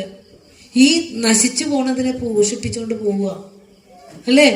എത്രയൊക്കെ പോഷിപ്പിച്ചാലും ഇതിന്റെ അവസ്ഥ എന്തായിരിക്കും? മരണത്തിലേക്കാ. ശരീരം എന്ന പേരിന്റെ അർത്ഥം തന്നെ നാശം, മരണം എന്ന അർത്ഥം. അതിനെ പോഷിപ്പിക്കും, പക്ഷെ അതിനെ ചൈതന്യവത്താക്കി വെക്കുന്ന ആ ആത്മസ്വരൂപത്തെ അറിയാനുള്ള അറിവ് നമുക്ക് ഇല്ലാതെ പോയി. അതിനെ അറിഞ്ഞു കഴിഞ്ഞാൽ രോഗമൊക്കെ പെട്ടെന്ന് മാറും. ഒരു പറയാണ്, തൊലിയും എലുമ്പുമലം ദുരന്തമന്ത കലകളുമെന്തുമഹന്ത. പിന്നെ ഗുരു പറയാണ്, ശരീരവും നീർക്കുമിള പോലെ നിലയറ്റതാകുന്നു അല്ലെ? നീർക്കുമിള പോലെ നിലയറ്റതാകുന്നു എന്ന് പറഞ്ഞാൽ ഒരു വെള്ളത്തിലുണ്ടായ ഒരു കുമിള എത്ര നേരമുണ്ട്, അത്രയേ ഉള്ളൂ നമ്മുടെ ശരീരം. അപ്പൊ അതിലത്ര ഭ്രമിക്കേണ്ട ആവശ്യമില്ല. അത് കൊളുത്തി വെച്ചിരിക്കുന്ന ആത്മചൈതന്യത്തെ അറിഞ്ഞ് ജീവിച്ചാൽ ജീവിതത്തിൽ നമുക്ക് ശാന്തിയും സമാധാനവും എല്ലാം കരഗതമാകുന്നതാണ്. അപ്പോൾ പറഞ്ഞു വരുന്നത് ദൈവസങ്കല്പത്തെ കുറിച്ചാണ് പറഞ്ഞു വന്നത്. മനസ്സിലാകണമെങ്കിൽ കുറച്ചൊക്കെ ഗുരുവിന്റെ കൃതികളിലേക്ക് നമ്മൾ സഞ്ചരിക്കണം. അതിൽ ഗുരു പറയാണ്, 4-5 മാസം ഒരുപോൽ നയനങ്ങൾ വച്ചു പിണ്ടനന്ദി കാലന്റെ കയ്യിൽ അണയാതെ വളർത്തി നീയേ, കാലം കഴിഞ്ഞു കരുവിങ്കലിരുന്നു ഞാൻ അക്കാലം നനച്ചു കരയുന്നത് കേൾക്ക ശംഭോ. നമ്മള് അമ്മയുടെ ഗർഭപാത്രത്തിൽ ജന്മം കൊണ്ടിട്ടുണ്ടെന്ന് ആദ്യം അറിഞ്ഞത് ആരാ? പറയാമോ? അമ്മയാണോ അച്ഛനാണോ? ആരാ ആദ്യം അറിഞ്ഞേ? അമ്മ ഓരോ 1-1.5 മാസം കഴിഞ്ഞ് സ്കാൻ ചെയ്തപ്പോഴാണ് അമ്മ അറിയണത് അല്ലെ? സ്കാൻ ചെയ്തപ്പോ അല്ല, ബ്ലഡ് ടെസ്റ്റ് ചെയ്തപ്പോഴാണ് അമ്മ അറിയണത് ഒരു കുഞ്ഞ് എൻ്റെ ഉള്ളിലേക്ക് ജന്മം കൊണ്ടിട്ടുണ്ടെന്ന്. പക്ഷേ ഇവിടെ നമ്മൾ ഓർക്കണം, അമ്മയുടെ കണ്ണ് അച്ഛന്റെ കണ്ണ് ആ ഗർഭപാത്രത്തിലേക്ക് എത്തുന്നതിന് മുൻപ് ജഗദീശ്വരന്റെ കണ്ണുകൾ അവിടെ എത്തിയിട്ടുണ്ട്. നമ്മൾ ജനിച്ചപ്പോ ആദ്യം കണ്ടത് ആരാ? അറിഞ്ഞതാരാ? ജഗദീശ്വരനാണ്, ഈശ്വരനാണ്. അമ്മയച്ഛനൊന്നും അല്ല അറിഞ്ഞത്. ഈ അറിവ് ഗുരു പറയാ, 4-5 മാസം ഒരുപോൽ നയനങ്ങൾ വെച്ചു. 4-5 മാസം, 5-4-9 കൊണ്ട് നമുക്ക് കണ്ണ്, കൈ, കാല്, മൂക്കൊക്കെ വന്ന്, ശരീരാവയവം വന്നു, തുട വന്നു, കാല് വന്നു, അല്ലെ? 8-ാം മാസം എത്തിയപ്പോൾ പൂർണ്ണമായ വളർച്ച കിട്ടി. അപ്പൊ എന്ത് പറ്റി? കണ്ണിമ ചിമ്മാതെ ഓരോ അവയവങ്ങളും ഇട്ടുകൊണ്ട് നമ്മളെ കാത്തു സൂക്ഷിച്ച ദൈവത്തെ എപ്പോഴെങ്കിലും നമ്മൾ ചിന്തിക്കാറുണ്ടോ? കണ്ണിട്ടില്ലായിരുന്നെങ്കിലോ ഈ മനോഹരമായ ലോകത്തെ നമുക്ക് കാണാൻ പറ്റുമായിരുന്നോ? ചെവി ഇട്ടില്ലായിരുന്നെങ്കിലോ ഇപ്പൊ ഈ പറയുന്ന നമുക്ക് മനോഹരമായ പാട്ട് കേൾക്കാൻ പറ്റുമോ? കീർത്തനം കേൾക്കാൻ പറ്റുമായിരുന്നോ? ഇതെല്ലാം കൃത്യമായി നമുക്ക് ഇട്ട് തന്ന് ഒരുപോൽ നയനങ്ങൾ വച്ച കാലന്റെ കയ്യിൽ അണയാതെ വളർത്തി നീയെ ഗുരു പറയാണ്, ആ ജഗദീശ്വരന് നന്ദി പറയാൻ പഠിക്കണം. അന്ന് ബന്ധുക്കളില്ല ബലവും ധനവും നിനയ്ക്കിൽ, എന്തൊന്നുകൊണ്ടിതു വളർന്നതഹോ വിചിത്രം. ഇപ്പല്ലേ ചേച്ചിയും ചേട്ടനും അനിയനും അനിയത്തിയും അമ്മയും അച്ഛനൊക്കെ വന്നത്. ആ ജനിച്ചു വീണപ്പോ ഗർഭപാത്രത്തിൽ കിടന്നപ്പോ ബന്ധുക്കൾ ഉണ്ടായിരുന്നോ? ഗുരു ചോദിക്കുക. ബലം ഉണ്ടായിരുന്നു, ഒന്ന് തിരിഞ്ഞു കിടക്കാൻ പറ്റുമായിരുന്നോ? ഇച്ചിരി ഇപ്പൊ ഒന്ന് അമ്നിയോട്ടിക് ഫ്ലൂയിഡിൽ നമ്മൾ കിടന്നപ്പോ ഒന്ന് അങ്ങോട്ട് തിരിച്ചു കിടക്കാൻ പറ്റുമായിരുന്നോ? ഇല്ല. ധനം ഉണ്ടായിരുന്നു, 10 പൈസ കയ്യിലുണ്ടായിരുന്നോ? Pocket money. 9 മാസം കിടന്ന അങ്ങനെ. ആ കണ്ടീഷനിൽ 9 മാസം നമ്മളവിടെ കിടന്നു, ഒന്ന് തിരിയാൻ പോലും പറ്റാതെ ഇത്തിരി പോന്ന ആ ഒരു അറയിലെ മലിനജലത്തിൽ നമ്മൾ കിടന്നു. അപ്പോഴും കാത്തു സൂക്ഷിച്ചു കൊണ്ടിരുന്നു. ആ സമയത്ത് നമ്മളിലേക്ക് ധാരാളം ഓർമ്മകൾ കൂടി വരുന്നുണ്ട്. എന്താണെന്നറിയോ? പൂർവ്വജന്മ സ്മൃതി. അമ്മയുടെ ഗർഭപാത്രത്തിൽ കിടക്കുന്ന ഒരു കുഞ്ഞിന് വരുന്നുണ്ട്. ഏതെല്ലാം ജന്മങ്ങളിലൂടെ കടന്നുപോയി, എത്ര അച്ഛനമ്മമാരുടെ ഗർഭപാത്രത്തിൽ ഞാൻ ജനിച്ചു, എന്തെല്ലാം ആഹാരപാനീയങ്ങൾ കഴിച്ചു, രുചിച്ചു, അല്ലെ? എത്ര ദുഃഖങ്ങൾ അനുഭവിച്ചു എന്നൊക്കെ ഗർഭപാത്രത്തിൽ കിടക്കുന്ന കുഞ്ഞിന്റെ ഓർമ്മ പോലും സങ്കല്പിച്ച് കൃതിയാക്കി തന്ന ഉപനിഷത് ഋഷിയായ ശ്രീനാരായണ ഗുരുദേവനെ നമ്മൾ അറിഞ്ഞിട്ടില്ല നാം. അപ്പൊ ഗുരു പറയാണ്, ബന്ധുക്കളില്ല ബലവും ധനവും നിനയ്ക്കൽ, എന്തൊന്നുകൊണ്ടിത് വളർന്നത് അഹോ വിചിത്രം. ചിന്തിച്ചു നോക്കിയ അത്ഭുതം. എന്നിട്ട് പറയാ, എൻ തമ്പുരാന്റെ കളി. ആരുടെ കളിയാ ഇത്? ഈശ്വരന്റെ കളി. ആലോചിച്ച് നോക്കിയ മക്കളെ, നമ്മള് ഒരു ബീജസങ്കലനം നടന്നു കഴിഞ്ഞ ഉടനെ അച്ഛനിൽ നിന്ന് വരുന്ന ആയിരക്കണക്കിന് ബീജങ്ങളിൽ ഒരെണ്ണം മാത്രമാണ് അമ്മയുടെ അണ്ട സ്വീകരിക്കുന്നത്. അതിനുശേഷം ആ ഗർഭപാത്രത്തിന്റെ അറ അത് അടയ്ക്കുക. ആരാണ് ഇതിന് നിർദ്ദേശം കൊടുക്കുന്നത്? അമ്മയുടെ ശരീരത്തിൽ പെട്ടെന്ന് തന്നെ ഹോർമോൺ വ്യത്യാസം വരിക. കാരണം അമ്മയുടെ ഗർഭപാത്രം വികസിക്കണം. ആരാണ്, ഏത് സംവിധായകനാണ് ഇതിന് നിർദ്ദേശം കൊടുക്കുന്നത്? ഡോക്ടറാണോ? ശാസ്ത്രജ്ഞനാണോ? അമ്മയിൽ നമ്മുടെ എല്ലാവരുടെയും വയറ്റത്തൊരു പാടുണ്ട്. അമ്മയുമായി നമ്മളെ ബന്ധിപ്പിച്ചിരുന്നൊരു പാട്. ആരെങ്കിലും എത്ര വെറുത്ത അമ്മയെ തള്ളിക്കളഞ്ഞാലും ആ പാട് മായ്ച്ചു കളയാൻ പറ്റുമോ? ഇല്ല. അമ്മയിൽ നിന്ന് നമ്മൾ ആഹാരം സ്വീകരിച്ചിരുന്ന പാട് നമ്മുടെ വയറ്റത്തുണ്ട്. പക്ഷെ എന്നിട്ട് ജന്മം നൽകിയ മാതാപിതാക്കളെയൊക്കെ തള്ളിക്കളയുന്ന ഒരു പുതുതലമുറയൊക്കെ നമുക്ക് കാണാൻ സാധിക്കും. അപ്പോ പറയുകയാണ്, അങ്ങനെ നമ്മുടെ ശരീരത്തിൽ മാറ്റം വരുത്തിക്കൊണ്ട് അമ്മയിൽ നിന്ന് കുഞ്ഞിലേക്ക് ആഹാരം പകർന്നു കൊടുത്തുകൊണ്ട് സർവ്വതിനെയും നിയന്ത്രിച്ച് ആ ജഗദീശ്വരനെ ഓർക്കുമ്പോൾ ഭഗവാനെ എൻ്റെ കണ്ണ് നിറഞ്ഞു പോകുന്നു. ഗുരു അവസാനം പറയുക, എല്ലാം അറിഞ്ഞു ഭഗവാൻ ഇവനിന്നെടുത്തു ചൊല്ലേണമോ, ദുരിതമൊക്കെ അകറ്റണേ നീ. 9 മാസം നോക്കിയെടുത്ത ദൈവത്തിന് നമ്മളെ എല്ലാ കാര്യം അറിയാം. കാരണം ഭൂതവും ഭാവിയും വർത്തമാനവും ഒക്കെ ഇട്ടതാരാ? ദൈവം തന്നെയല്ലേ. ആ ദൈവത്തിന്റെ അടുത്ത് കുറച്ച് പൈസ കൊണ്ടേ കൊടുത്തിട്ട് എന്റെ ഇതങ്ങ് മാറ്റി തരാൻ പറഞ്ഞാൽ പറ്റുമോ? ഇല്ല. അപ്പൊ അതുകൊണ്ട് ഈശ്വരനെ തേടി നമ്മുടെ സമ്പത്ത് കൊണ്ടുപോയി ദേവാലയങ്ങളിലേക്ക് ഓടുമ്പോൾ നമ്മൾ ചെയ്യുന്ന എന്താന്ന് വെച്ചാൽ അവിടെയൊക്കെ ഇന്ന് കലഹായമാനമായ ഇടങ്ങളാണ്. മൂല്യം നഷ്ടപ്പെട്ട് കലഹിക്കുന്ന ഇടങ്ങളായി മാറ്റുന്നത് നമ്മുടെ സമ്പത്ത് തന്നെയാണ്. നമ്മൾ പണിഞ്ഞൻ എല്ലാ വേദിയിലും പറയുന്നൊരു വാക്കാണിത്. നമ്മൾ ജോലി ചെയ്യുന്ന പൈസ നമ്മളുടെ പ്രദേശത്തെ ക്ഷേത്രത്തിൽ നിങ്ങൾ നിക്ഷേപിക്കുക. അതിനപ്പുറം ഒരു 5 പൈസയുമായി മറ്റൊരിടത്തേക്ക് ഓടരുത് ദയവ് ചെയ്ത്. കാരണം നമ്മള് ഈ ലോകത്തിൽ വസിക്കുന്ന ഏക ചൈതന്യമായ ഈശ്വരന് നമ്മുടെ സമ്പത്ത് കൊണ്ടല്ല പ്രീതിപ്പെടണം. അത് മനുഷ്യർക്ക് ആവശ്യം. ഈശ്വരന് ആവശ്യമുണ്ടോ? നിങ്ങളൊന്ന് വെറുതെ ചിന്തിച്ചേ. സമ്പത്ത് കൊടുത്താൽ നമ്മുടെ കൊച്ചിന് ജോലി കിട്ടാനോ അല്ലെങ്കിൽ മക്കൾ ഉണ്ടാവാനോ അല്ലെങ്കിൽ അസുഖം മാറാനോ സമ്പത്ത് കൊടുത്താൽ മാറുമോ? ചില കുടുംബങ്ങൾ കണ്ടു കഴിഞ്ഞിട്ടുണ്ടല്ലോ, ഒരു നേരം ആഹാരം കഴിക്കാനുള്ള വക പോലും ഇല്ലെങ്കിലും ഉണ്ടല്ലോ, പണിയെടുക്കുന്ന പൈസയും കൊണ്ട് ക്ഷേത്രങ്ങൾ തോറും ഓടുക. ആരോടെ പറയുക? ഇപ്പൊ മന്ത്രവാദികളുടെ അടുത്ത് എത്തുക, കൃപാസദനങ്ങളിൽ പോവുക, അല്ലെ? എന്താണ് അങ്ങനെ എങ്ങനെയൊക്കെ ഓടുകയാണ്. ഇവിടേക്ക് ഓടിച്ചെന്ന് നിങ്ങൾ എന്താ ചോദിക്കുന്നതെന്ന് വെച്ചാൽ, എവിടെ ചെന്നാലും കണ്ണടച്ച് ചോദിക്കുന്നത് ഈശ്വരൻ കൊളുത്തി വെച്ച അവനവനിൽ പ്രകാശിക്കുന്ന ആത്മീയ ചൈതന്യത്തോടാണെന്നുള്ള ഒരു അറിവെങ്കിലും നമുക്ക് ഉണ്ടാവണ്ടേ? വേണ്ടേ?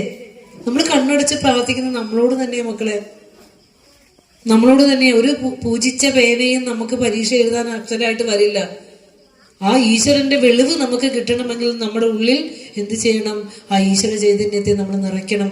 അതിന് കലിയുഗവാസികൾ അതിന് എന്തിനാ ഇത്രയും ഈശ്വര സങ്കല്പത്തെ കുറിച്ച് പറയണെന്ന് വെച്ചാൽ, അന്ധവിശ്വാസം മാറിയിട്ടില്ല മനുഷ്യന്റെ.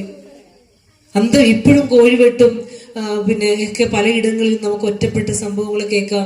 മദ്യം കൊണ്ടുപോയി ദൈവസന്നിധിയിൽ വെക്കല് ഒക്കെ നമുക്ക് ഇപ്പോഴും കാണാം. കൊടിയ പാപമാണ് അതൊക്കെ, കൊടിയ പാപം തന്നെയാണ് അതൊക്കെ. ഈശ്വരന് വേണ്ടത് നാമജപങ്ങളും പ്രാർത്ഥനകളും ഒക്കെയാണ്. ആ ഈശ്വര സ്വരൂപത്തിന്റെ മുമ്പിൽ നമ്മൾ ചെന്ന് നിൽക്കുമ്പോൾ തെളിയുന്ന ഇടം നമ്മുടെ ഉള്ളം തന്നെ ആയിരിക്കണമെന്ന് കുറേയൊക്കെ കേൾക്കുമ്പോൾ ഒരു വാക്കെങ്കിലും നിങ്ങളിലേക്ക് തെളിയട്ടെ. കാരണം ഒരു പൂജാരിയുടെയും ഒരു മന്ത്രവാദിയുടെയും പൂജ തേടി പൈസയും കൊണ്ട് ഓടരുത്.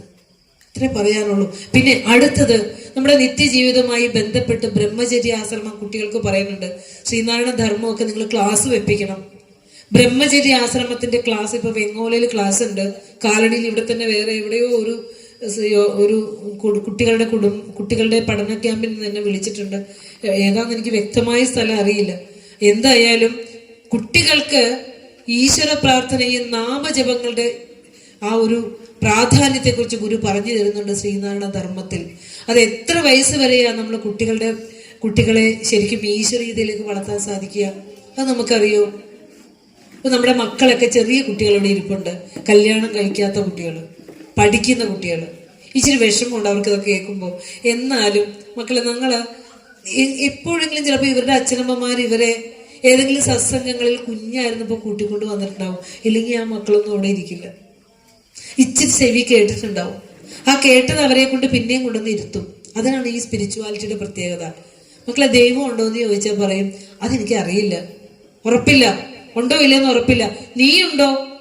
ഞാനുണ്ടെന്ന് എനിക്ക് ഉറപ്പുണ്ട്. അങ്ങനെയല്ലേ പറയുള്ളൂ. ഞാനുണ്ടെന്ന് ഉറപ്പുണ്ട്. നീയുണ്ടോ? ദൈവമുണ്ട്. തത്വമസി എന്താ ശബരിമല എഴുതി വെച്ചേക്കുന്നേ? ചാന്തോക്യോപനിഷത്തിലെ സാമവേദത്തിലെ ചാന്തോക്യോപനിഷത്തിലെ വാക്കിപ്പോ ശബരിമലയിലെ വാക്യായിട്ട് മാറി. തത്വമസി, നീ അത് തന്നെയാണ്. ആ ചൈതന്യം ഈശ്വരൻ നീ തന്നെയാണെന്നാ പറയണത്, അല്ലേ? എല്ലാ സകലത്തിലും യോഗവാസിഷ്ടം പോലെയുള്ള ഗ്രന്ഥങ്ങളിലും ഒക്കെ പറയുന്നത് നിന്നിലാണ് ഈശ്വരൻ ഇരിക്കുന്നത്. ഭക്തിസൂത്രത്തിൽ നാരദൻ പറയുന്നത്, ഭക്തിസൂത്രത്തിൽ പറയുകയെന്ന് വെച്ചാൽ ഭക്തനും ഭഗവാനും ഒന്ന് തന്നെ, ദൈവമേ നിനക്ക് നീ ഞാനും ഒന്നു തന്നെ എന്ന് കൈവരുന്നതെന്നിതെന്നി അടിയനില്ല കാംക്ഷിതം. ഒരു നമ്മളെ പ്രാർത്ഥിക്കാൻ പഠിപ്പിക്കുക. ദൈവമേ നീ ഞാനും ഒന്നാണെന്ന് എനിക്ക് എന്ന് അറിയാൻ സാധിക്കുക? അത് അറിയുന്നത് വരെ എന്താ പറയാ, അറിയുന്നതല്ലാതെ ഈ ഉള്ളവന് മറ്റൊരാഗ്രഹവും ഇല്ല. നമ്മൾ ഇങ്ങനെയാണോ പ്രാർത്ഥിക്കാറ്? എനിക്ക് അറിവ് തരണേന്ന് ആരെങ്കിലും പ്രാർത്ഥിക്കാറുണ്ടോ? ഇല്ലല്ലേ. എൻ്റെ രോഗം ഒന്ന് മാറ്റി തരണേ ഭഗവാനെ, എൻ്റെ ശരീരത്തിലെ രോഗം കൊണ്ട് എനിക്ക് ഇരിക്കാൻ വയ്യ, അല്ലെ, നിൽക്കാൻ വയ്യ. ശരീരം ഉണ്ടെങ്കിലല്ലേ ഇതെല്ലാം പറ്റുള്ളൂ. അപ്പോഴും ഗുരു പറഞ്ഞേക്കുന്ന ഒരു വാക്കുണ്ട്, എന്നാന്നറിയോ? ജപപടമംഗം. അപരം ഇതൊക്കെയും പരിചയിക്കും അതിങ്കലിരുന്ന് അപജയമായി അണഞ്ഞതിതു കണ്ടറി നീ മനമേ. ഗുരു പറയാ, ജപപടമംഗമാം ഇതിലിരുന്നു ജപിക്കുകിലെന്ന് ഉപരതി വന്നുപെടും. ഞാനേ പലതൊക്കെ നൊട്ടി നുണഞ്ഞൊക്കെ നോക്കി, കണ്ണുകൊണ്ട് പല കാഴ്ചയൊക്കെ കണ്ടു നോക്കി, മൊബൈലിൽ കുറെ ഇങ്ങനെ തോണ്ടി എന്തിനെയൊക്കെ തെരഞ്ഞു. പക്ഷെ വലിയ എൻ്റെ സമയം പോക്ക്, പൈസയും പോക്ക്, കാര്യമായിട്ടൊരു സുഖവും കിട്ടിയില്ല. ചെവി കൊണ്ട് കുറെ കേട്ടു നോക്കി, മനസ്സുകൊണ്ട് കുറെ ചിന്തിച്ചു നോക്കി, കുറെ തിന്നു നോക്കി, അല്ലെ? അങ്ങനെ അപരമിതൊക്കെയും പരിചയിച്ചു. സുഖത്തിന് വേണ്ടി കണ്ണും കൈയും കാലും മൂക്കും നാക്കും തൊക്കും ഒക്കെ ഇങ്ങനെ ഓടി നടന്നു, പലതിലും പോയി ഭ്രമിച്ചു. അപജയം, സുഖം കിട്ടിയില്ല. എല്ലാ അവസാനം ദുഃഖാണ്. കണ്ണിന്റെ കാഴ്ച നിന്ന കാഴ്ചകൾ തീർന്നില്ലേ? അപ്പൊ അമ്മച്ചി എന്നോട് പറയാണ്, എനിക്കിപ്പോ നടക്കാൻ പോലും പറ്റുന്നില്ല മക്കളെ, എൻ്റെ മക്കൾക്കും വയ്യ. അങ്ങനെ പറയുമ്പോൾ നമ്മൾ ഞാൻ അമ്മച്ചിയോട് പറഞ്ഞൊരു വാക്കാണ്, നമ്മളെ നോക്കുന്നത് മക്കളാണെന്നാണ് നമ്മൾ കരുതിയിരിക്കുന്നത്. അല്ല, നമ്മൾക്ക് ജന്മം തന്നിരിക്കുന്ന ജഗദീശ്വരൻ, നമ്മൾ എങ്ങനെ ഈ മണ്ണിൽ ജീവിക്കുമെന്നും ഇതെങ്ങനെ ഈ ജീവിതം തരണം ചെയ്യുമെന്നും ഈശ്വരൻ കരുതി വെച്ചിട്ടുണ്ട്. ആ ഈശ്വരന്റെ താങ്ങ് നമ്മളിലുണ്ട്. നമ്മൾ ഒറ്റപ്പെടുമ്പോഴും, ജീവിതത്തിൽ സമ്പത്തില്ലാതെ വലയുമ്പോഴും, രോഗങ്ങൾ ബാധിക്കുമ്പോഴും, മറ്റുള്ളവർ നമ്മളെ വല്ലാതെ കുത്തി നോവിക്കുമ്പോഴും ഒക്കെ നമ്മളിൽ ഇരുന്നു കൊണ്ടൊരു ശക്തി, അതിനെ ഓവർകം ചെയ്യിക്കുന്ന ഒരു ശക്തിയാണ്. പറഞ്ഞില്ലേ, മണ്ണും ജലം കനലും അമ്പലമൂടുകാറ്റും എണ്ണിപ്പിടിച്ച് അറയിലിട്ട് ഒരു സാധനം കൊളുത്തിയിട്ടുണ്ടല്ലോ, എരി, ആത്മചൈതന്യം. അത് നമ്മളെ രക്ഷിക്കും. ചിലപ്പോൾ നമ്മൾ ഓർക്കാറില്ല, ഞാൻ എങ്ങനെ ദൈവമേ ഇത്രയും നാൾ ജീവിച്ചു പോയി, എങ്ങനെ ഞാൻ ആ പ്രതിസന്ധിയെ തരണം ചെയ്തു. നമുക്കിപ്പോൾ ഓർക്കാൻ പോലും പറ്റില്ല എന്ന് പറയും അല്ലേ. അപ്പൊ നമ്മളിൽ ഇരുന്നു കൊണ്ട് തന്നെ ഇതിനെയൊക്കെ ഓവർകം ചെയ്യിക്കുന്ന ഒരു ശക്തി നമ്മളിൽ ഉണ്ടെന്ന് അറിഞ്ഞാൽ എന്തു പറ്റും? നമ്മുടെ സങ്കടം മാറും. സങ്കടം മാറി കിട്ടും. കാരണം നമ്മൾ എല്ലാവരും ഈ ലോകത്ത് ഒറ്റയ്ക്കാണ് വന്നത്. ഇടയ്ക്ക് മാത്രമല്ല ഒറ്റയ്ക്ക് വന്നു, ഇടക്കാലത്ത് മാത്രം കുറെ ബന്ധുക്കളൊക്കെ ഉണ്ടായി, പോകുമ്പോഴും ഒറ്റയ്ക്ക്. ഈ ഇടക്ക് കണ്ടതെല്ലാം പ്രതീതിയാണെന്ന് ഗുരു പറയുന്നത്. എല്ലാം സ്വപ്നതുല്യമെന്നല്ലാതെ ഒന്നും പറയാനില്ല. ഒന്ന് നോക്കിക്കേ, ഇപ്പൊ നമ്മുടെ ആ ചുമന്ന ഉടുപ്പിട്ട കുഞ്ഞുങ്ങളെ കണ്ടോ? കുറെ കഴിയുമ്പോ ആ കുഞ്ഞു വളർന്നൊരു വലിയ കുട്ടിയാവും. അപ്പൊ ഈ ശൈശവകാലം സ്വപ്നമാവും. നമുക്കൊക്കെ ജനിച്ച് ശൈശവ ബാല്യ യൗവന കൗമാരങ്ങളിലൊക്കെ കടന്നുപോയില്ലേ? അതൊക്കെ ഇപ്പൊ ഉണ്ടോ? ഓർമ്മയിൽ എന്തോ ചെറിയ ഓർമ്മ ഒക്കെ ഉണ്ടെന്നല്ലാതെ പോയില്ലേ. അപ്പോ ഗുരു പറയാണ്, ഉറക്കത്തിൽ സ്വപ്നം കണ്ടിട്ട് നമ്മൾ നമ്മൾ വലിയ ഒരു സദ്യയൊക്കെ കഴിച്ചു, ആനന്ദിച്ചു, കൂട്ടുകാരെയൊക്കെ കണ്ടു. സ്വപ്നത്തിലേ എഴുന്നേറ്റപ്പോ അയ്യേ സ്വപ്നമായിരുന്നോ എന്ന് പറയും. അത് കഴിഞ്ഞ് സ്വപ്നം കഴിഞ്ഞ് നല്ല ഉറക്കം എന്ന് ഉറങ്ങിയപ്പോ മനസ്സുമില്ല, ശരീരവും ഇല്ല, ആണാണോ പെണ്ണാണോ എവിടെ കിടക്കണത് ഒന്നും അറിയില്ല. സുഖമായി നമ്മുടെ സ്വരൂപത്തിൽ ലയിച്ച് ഉറങ്ങി. എഴുന്നേറ്റ് വന്നപ്പോ സുഖമായിട്ട് ഉറങ്ങിയെന്ന് മാത്രം അറിയാം. എന്റെ ശരീരം എവിടെ കിടന്ന് എന്നാന്നല്ല അറിയും. ദുഃഖമുണ്ടോ? ഒരു മരണം കഴിഞ്ഞിട്ട് വീട്ടിൽ കിടന്ന് നമ്മൾ ഉറങ്ങുവാണെങ്കിലും നമ്മൾ അറിഞ്ഞോവല്ലോ. കാരണം മനസ്സാണ് ദുഃഖത്തിന് കാരണം. മനസ്സടങ്ങിയപ്പോ ദുഃഖം അറിഞ്ഞില്ല. അപ്പോ നമ്മുടെ ജീവിതത്തിൽ 3 അവസ്ഥ: ജാഗ്രത, സ്വപ്നം, സുഷുപ്തി. സ്വപ്നം ഇല്ലാത്തതാണെന്ന് കളഞ്ഞു. സുഷുപ്തി ആണെങ്കിൽ ഉറക്കത്തിൽ ഒരു ഓർമ്മയില്ല, സുഖമായിട്ട് ഉറങ്ങിയെന്ന് മാത്രം. പിന്നെ ഗുരു ചോദിക്കുക, പിന്നെ ഈ ജാഗ്രതയിലുള്ള കുറച്ചു കാലത്തേക്കുള്ള ജീവിതം മാത്രം സത്യമെന്ന് എന്തിനാ കരുതണ? എല്ലാം സ്വപ്നതുല്യമെന്നല്ലാതെ ഒന്നും പറയുവാനില്ല. This is the truth. അത്രേ ഉള്ളൂ. സ്വത്ത് കോടിക്കണക്കിന് വാങ്ങിയൊക്കെ ഇട്ടിട്ട് ഇതും പോരാ ഇതും പോരാ. ഒരു നിമിഷം ഒന്ന് സ്വസ്ഥവും ശാന്തവുമായി ഇരുന്ന് താൻ എന്തിനു വന്നു? എന്താ തന്റെ ജീവിതത്തിന്റെ ലക്ഷ്യം? ഭാര്യ, മക്കള്, തനിക്ക് ജോലി ചെയ്യാൻ പറ്റാത്ത സമയമായപ്പോ പലരും അകന്നകന്ന് പോയി തുടങ്ങി. ഒന്ന് തിരിച്ചു കിടത്താൻ പോലും ഒരു പരസഹായം വേണ്ടി വരുവാണ് അല്ലെ. കുന്നുകൾ പോലെ ധനമുണ്ടാകിലും ഇന്ദ്രന് സമമായി വാണിയിടുകിലും ഒന്നുരിയാടുവതിന്നിട കിട്ടാ യമപടർ വന്നു വിളിച്ചാൽ. അത്രേ ഉള്ളൂ. ഏതൊക്കെ ബാങ്കിൽ ഇട്ടിട്ടുണ്ടെന്നൊന്ന് പറയാൻ നാവ് പൊങ്ങണ്ടേ? അതിന് പോലും ഇട കൊടുക്കില്ല അല്ലേ. അത്രയും നശ്വരമായ മനുഷ്യ ജീവിതത്തെ കുറിച്ച് ഗുരു വളരെ വളരെ പറഞ്ഞു തന്നിട്ടുണ്ട്. ഒന്നുണ്ടു നേരല്ലിതൊന്നും മർത്യർക്ക് സത്യവും ധർമ്മവും വേണം, ആയുസ്സും നിൽക്കുകെല്ലാവർക്കും ഓർക്കുക അല്ലെ. ഈ കിടന്ന് കളിക്കലും പുളക്കലും ഒക്കെ എത്ര വരെയുള്ളൂ? ശരീരത്തിലിരിക്കുന്നവര്. അപ്പൊ അതുകൊണ്ട് ഗുരു പറയാ, ജപപടമംഗം. പ്രാർത്ഥിക്കാൻ നേരത്തെ നമ്മളൊരു പായോ അല്ലെങ്കിൽ തുണിയോ വിരിച്ചിടൂലേ? ആ പ്രാർത്ഥിക്കാൻ നേരത്തെ വിരിച്ചിടുന്ന തുണി മാത്രമാണ് ശരീരം, അല്ലെങ്കിൽ വിരിപ്പ് മാത്രമാണ് ശരീരം. ശരീരം തന്നിരിക്കുന്നത് പ്രാർത്ഥിക്കാനാ. അതുകൊണ്ട് കുഞ്ഞു കുട്ടികൾക്ക് 5 വയസ്സ് വരെ കുഞ്ഞിനെ ദേവനായി വളർത്തണം എന്ന് ഗുരു പറയാം. ഈ 5 വയസ്സിനുള്ള പ്രായത്തിൽ നമ്മൾ ശ്രീനാരായണീയ കുടുംബങ്ങളിൽപ്പെട്ട എല്ലാവരിലേക്കും എത്തിച്ചു കൊടുക്കുക. കാരണം ഇവിടെ അവരെ വരുന്നുള്ളൂ.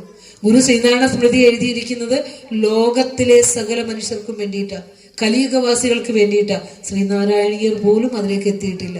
പിന്നെ എങ്ങനെയും ബാക്കിയുള്ളവരെത്തുക? അപ്പൊ നോക്കിയേ, അതിനകത്ത് പറയാണ്, നമ്മൾ ശ്രദ്ധിക്കേണ്ട ഒരു കാര്യമാണ്, എഴുതി വെക്കേണ്ട ഒരു കാര്യമാണ്. 5 വയസ്സ് വരെയുള്ള സമയത്ത് നമ്മൾ കുഞ്ഞുങ്ങളുടെ ക്യാരക്ടർ മോൾഡിങ് ശ്രദ്ധിക്കുക.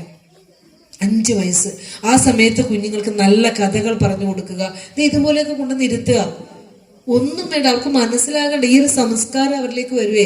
നാളെ വലുതാകുമ്പോൾ ഇവരൊക്കെ ആയിരിക്കും ഇതിനെ നയിക്കണതേ. പണ്ട് ഞാൻ അവിടെ ഓടി കിടന്നിട്ടുണ്ട്, എന്തൊക്കെ ചെവി കേട്ടിട്ടുണ്ട് അല്ലേ. അങ്ങനെയൊക്കെ കുഞ്ഞുങ്ങളെ ഇങ്ങനെ കൊണ്ടുവരണം ഈ സംസ്കാരത്തെ. അവർ നമുക്കൊരു ശല്യമേ അല്ല, അവർ അവിടെ ലോകത്ത് ജീവിച്ചോട്ടെ. പക്ഷെ ഈ സംസ്കാരം നമ്മൾ കൊടുക്കണം, കൂട്ടിക്കൊണ്ട് വരണം കയ്യിൽ പിടിച്ച്. അപ്പോൾ അങ്ങനെ 5 വയസ്സ് വരെ ദേവനായി വളർത്തി കഴിഞ്ഞാൽ, കാരണം അവരുടെ മനസ്സിൽ വാസനകൾ പരിവക്കപ്പെടാത്തത് കൊണ്ട് ഈശ്വരഭക്തി പറഞ്ഞു കൊടുക്കാം, മുതിർന്നവരെ ബഹുമാനിക്കാൻ പഠിപ്പിച്ചു കൊടുക്കാം, നല്ല മാതൃകകള് നല്ല കഥകള് ഒക്കെ പറഞ്ഞു കൊടുത്ത് പഠിപ്പിക്കുന്ന കുട്ടികൾ ഒരു കാരണവശാലും അവരുടെ ജീവിതത്തിൽ വഴിതെറ്റില്ല. പക്ഷെ അത് കഴിഞ്ഞൊരു +2 ഡിഗ്രി ഒക്കെ എത്തിയിട്ട് മോനെ ഇച്ചിരി പ്രാർത്ഥന ചെല്ലും മോനെ, ഗുരുമന്ത്രത്തിൽ വാ മോനെ എന്ന് പറഞ്ഞാൽ അമ്മ പോക്കോ എന്ന് പറയും, വരില്ല. കാരണം എന്താ, അവർക്ക് ബേസിക് കൊടുക്കേണ്ട സമയത്ത് നമ്മൾ ഞാനടക്കം നമ്മളടക്കം അന്ന് ശ്രീനാരായണ ധർമ്മം ഒന്നും നമ്മുടെ ഒന്നും ഉള്ളിലേക്ക് എത്തിയിട്ടേ ഇല്ല അല്ലേ. അപ്പോ ഗുരുവിനെ പറഞ്ഞു 100 വർഷം കഴിഞ്ഞേ ഇതെല്ലാം പ്രോജ്വലിക്കുകയുള്ളൂ. ആ പ്രോജ്വലനമാണ് ഇപ്പോൾ നടന്നുകൊണ്ടിരിക്കുന്നത്. അതുകൊണ്ടായിരിക്കാം ഇതൊക്കെ കേൾക്കാനായിട്ട് നമ്മൾ ഓരോരുത്തരും വന്നിരിക്കുന്നത്. ഞാൻ കുഞ്ഞുങ്ങളെ വളർത്തുമ്പോൾ ശ്രദ്ധിക്കണം, ശ്രീനാരായണ ധർമ്മം നിങ്ങളെല്ലാവരും വായിക്കണം, പഠിക്കണം, മനസ്സിലാക്കണം. കുഞ്ഞിന് ചോറൂണൽ ചടങ്ങ് എന്ന് പറഞ്ഞിട്ടുണ്ട്. എങ്ങനെയാണ് വിദ്യാരംഭം കുറിക്കേണ്ടതെന്ന് പറഞ്ഞിട്ടുണ്ട്. അതുപോലെ തന്നെ ബ്രഹ്മചര്യ കാലത്ത് ഒരു വിദ്യാർത്ഥി അനുഷ്ഠിക്കേണ്ട കാര്യങ്ങൾ എന്തൊക്കെയെന്ന് പറഞ്ഞിട്ടുണ്ട്. ഇപ്പൊ നമ്മൾ കണ്ടല്ലോ, ഈ കഴിഞ്ഞ ദിവസം ഒരു കുഞ്ഞ് ആത്മഹത്യ ചെയ്തത് നമ്മൾ കണ്ടു അല്ലേ. എന്തുകൊണ്ടാ ചെറിയ പ്രശ്നങ്ങൾ വരുമ്പോൾ നമ്മുടെ മക്കൾ ആത്മഹത്യയിലേക്ക് ചിന്തിക്കുന്നത്? ഉള്ളിൽ അവർക്ക് അത് കൺട്രോൾ ചെയ്യാൻ, ആ ദുഃഖം കൺട്രോൾ ചെയ്യാനുള്ള അവർക്ക് അതിനുള്ള കഴിവില്ല. അതുകൊണ്ടാണ് ഗുരു പറയുകയാണ്, കുഞ്ഞുങ്ങൾക്ക് 2 നേരവും പ്രാർത്ഥന നിർബന്ധം. രാവിലെയും വൈകുന്നേരവും പ്രാർത്ഥിക്കുന്ന ഒരു അന്തരീക്ഷം നമ്മൾ ഉണ്ടാക്കി കൊടുക്കുക അല്ലെ. ശ്രദ്ധാവാൻ ബ്രഹ്മചാരിക്ക് പ്രാർത്ഥന, രാവിലെയും വൈകുന്നേരവും ഈശ്വര പ്രാർത്ഥന. ആ പ്രാർത്ഥന അവരുടെ ഉള്ളിലെ അവരുടെ മനസ്സിനെ ഏകാഗ്രമാക്കുകയും മനസ്സിന് ധൈര്യവും ഉറപ്പും കൊടുക്കുകയും ചെയ്യും. അതുപോലെ ചെറിയ പ്രായത്തിൽ തന്നെ ഇന്നിപ്പോ നമുക്കറിയാം, ഒരു കുഞ്ഞിനെ നമ്മൾ ശാസിക്കില്ല, വലുതായി കഴിഞ്ഞാൽ ഒട്ടും ചെയ്യില്ല, പേടിയാ അല്ലേ, സത്യല്ലേ. ചെറിയ പ്രായത്തിൽ ഒരു 2-3 വയസ്സുള്ളപ്പോൾ ചെറിയ തെറ്റുകൾ ചെയ്യുമ്പോൾ ഒരു ഇറുക്കിലെടുത്ത് 2 അടി കൊടുത്താലോ? അങ്ങനെ ചെയ്യണം കേട്ടോ. എന്തിനാന്ന് പറയട്ടെ, അവരുടെ മനസ്സിനെ സ്ട്രെങ്തൻ ചെയ്യാൻ. ഒരടിയോ ഒരു വഴക്ക് പോലും കൊടുക്കാതെ വളർത്തുന്ന കുട്ടിക്ക് പെട്ടെന്ന് നമ്മുടെ ഓമനത്വമൊന്നും പുറത്തുനിന്നുള്ളവർ കൊടുത്തെന്ന് വരില്ല. താങ്ങാനാവാതെ ആയിരിക്കും കുട്ടി പെട്ടെന്ന് എന്താണ് ഈ ജീവിതം ഇല്ലാണ്ടാക്കാനെന്നാണ് ആലോചിക്കണതേ. ഒന്നും താങ്ങാൻ പറ്റുന്നില്ല. അപ്പൊ ആധുനിക മനഃശാസ്ത്രം പറയുന്നത് ഒരു കുഞ്ഞിന് വേണ്ടത് സ്പിരിച്വൽ കോഷ്യന്റ്. IQ വേണം, EQ വേണം, SQ വേണം. സ്പിരിച്വൽ കോഷ്യന്റ് കുഞ്ഞിന് മാനസികമായ ഉറപ്പ് കൊടുക്കുന്നതോടൊപ്പം തന്നെ ആധ്യാത്മികതയുടെ ഉറപ്പ് കുഞ്ഞിന് കൊടുക്കണം. ഗുരുദർശന പഠന കേന്ദ്രങ്ങളൊക്കെ നമ്മുടെ ശാഖയുടെ കീഴിൽ ഉണ്ടാക്കണം.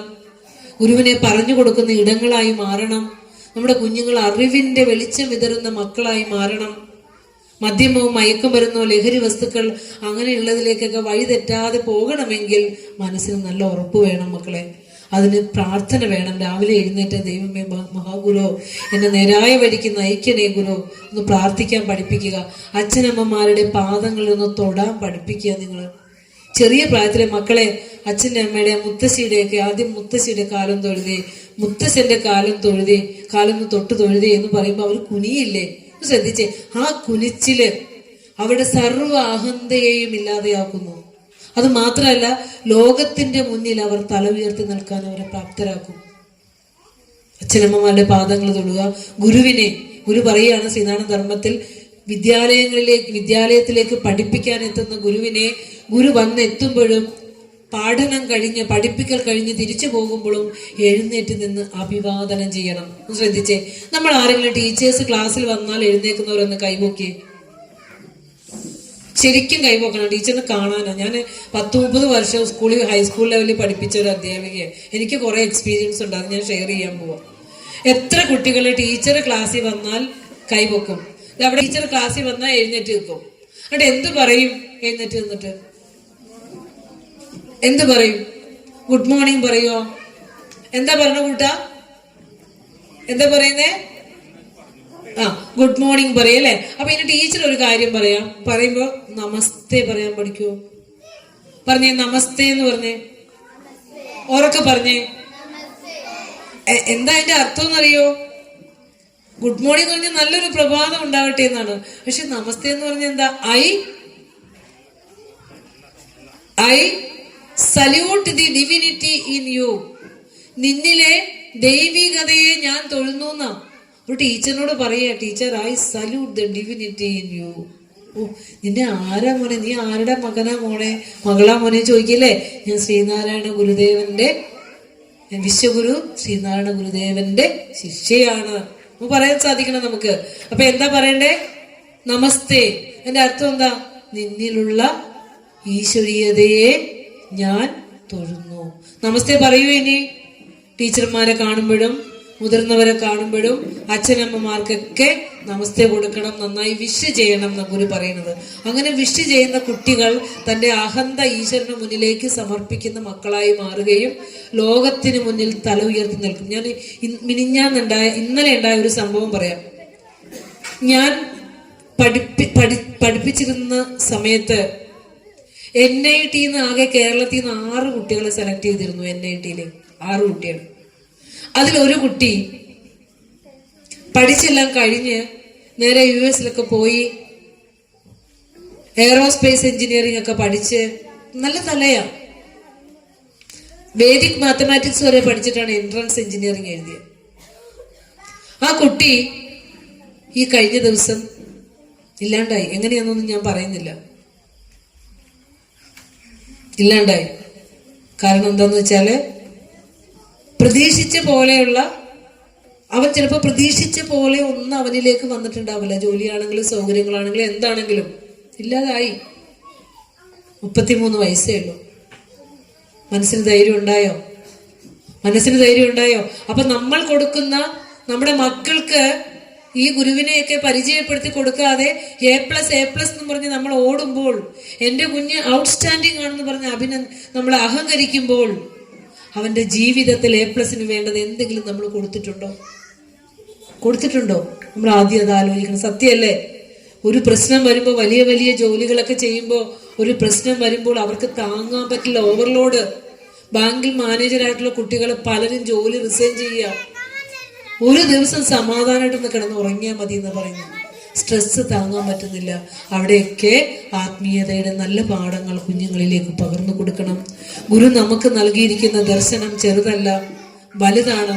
വിദ്യ കൊണ്ട് പ്രബുദ്ധരാകുക എന്ന ആശയമാണ് ഗുരു നമുക്ക് തന്നിരിക്കുന്നത്. പിന്നെ എഴുന്നേൽക്കേണ്ട സമയം ഒന്ന് പറഞ്ഞേ.